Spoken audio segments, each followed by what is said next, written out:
I never imagined that the night meant to celebrate my life would become the moment that shattered everything I believed about my marriage.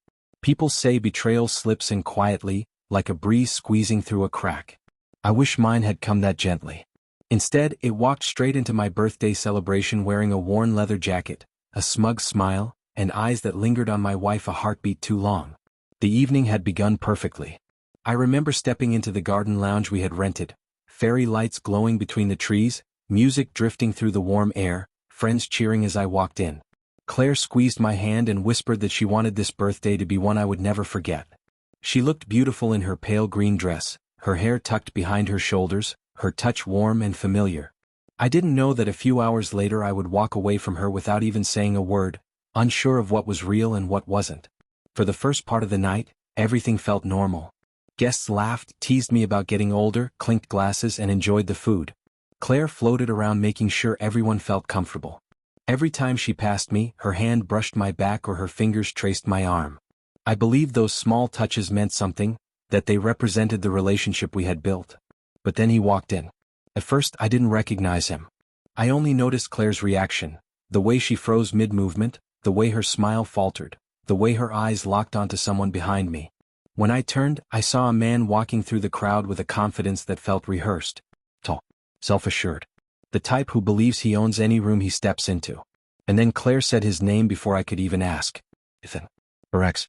The same ex she had claimed was long gone, a closed chapter, a mistake she would never let back into her life. Yet here he was, standing in the middle of my birthday party as if he belonged there. Claire quickly insisted she didn't know he would show up. She blamed a mutual friend for inviting him. She told me it was all a misunderstanding. But the slight tremble in her voice told me there was a truth she wasn't saying out loud. The way she looked at him felt too familiar, too soft. I swallowed my discomfort, forced a smile, and shook his hand. The party went on, the music kept playing, but the cold feeling in my chest only grew. As the night unfolded, Ethan stayed close to Claire. Much too close. He leaned in when he spoke, made her laugh in a way I hadn't seen in months, and watched her with an intensity that made my skin tighten. I tried to trust her. I tried to trust us. But something inside me kept sinking. Everything broke just after midnight. Slow music filled the garden. Couples paired off, swaying gently. I was talking to a friend when I looked across the floor and saw something that felt like a punch to the lungs. Ethan held out his hand to Claire. And she paused. Or maybe I just wanted to believe she did. Maybe I wanted to pretend she hesitated because of me. Because of our marriage. Because she cared. But after that long, heavy second, she placed her hand in his and let him lead her to the center of the dance floor. My body felt numb as I walked closer, but the scene didn't change. He pulled her in. She didn't step back. His hand touched her waist.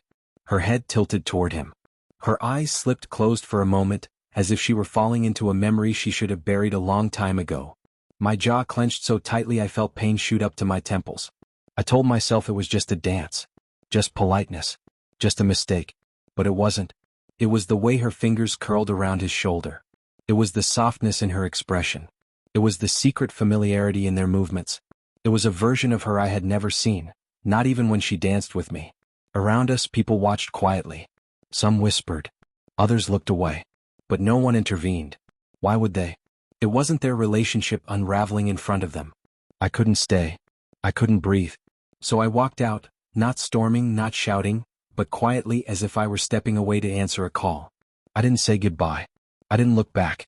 The cool night air hit me hard, but it was still easier to face than the sight I had just witnessed. My phone kept vibrating. I ignored it. I wanted space. Silence. Anything that wasn't the image of them pressed together under the lights. After several minutes, I heard hurried footsteps behind me and then Claire calling my name. When I turned, she was running toward me, her hair falling apart, her expression cracked with panic. She tried to grab my arm, but I stepped back. Her explanation spilled out. It meant nothing. She didn't want to embarrass anyone. She didn't expect him to get that close. She was sorry. She was overwhelmed. She said everything except the truth that I needed her to confront. I needed her to admit she enjoyed the moment. I needed her to admit that some part of her still responded to him. I needed her to acknowledge that for those few minutes on the floor, I disappeared from her world. But she wouldn't say it. I told her I was going home. She tried to stop me, but I walked around her, got into my car, and drove away. Watching her shrink in my rearview mirror hurt in a way I can't describe, a kind of pain I didn't know existed until that night. The next morning she tried again, long messages, tearful voice notes, apologies that sounded desperate. She told me she loved me. She told me I was the one she chose. She begged for a chance to fix it. But trust doesn't collapse because someone lies. It collapses when the truth reveals a side of them you never imagined existed. And the truth I saw on that dance floor was one I can't erase. We're still trying to talk through it, still trying to figure out if our marriage can recover. Some days I think it might. Other days I feel like walking out of that party wasn't just a reaction to pain, it was the beginning of the end. What I do know is this. The man who walked into that party is not the same man who walked out. And the woman who let her ex hold her the way she did is no longer the woman I believed I married.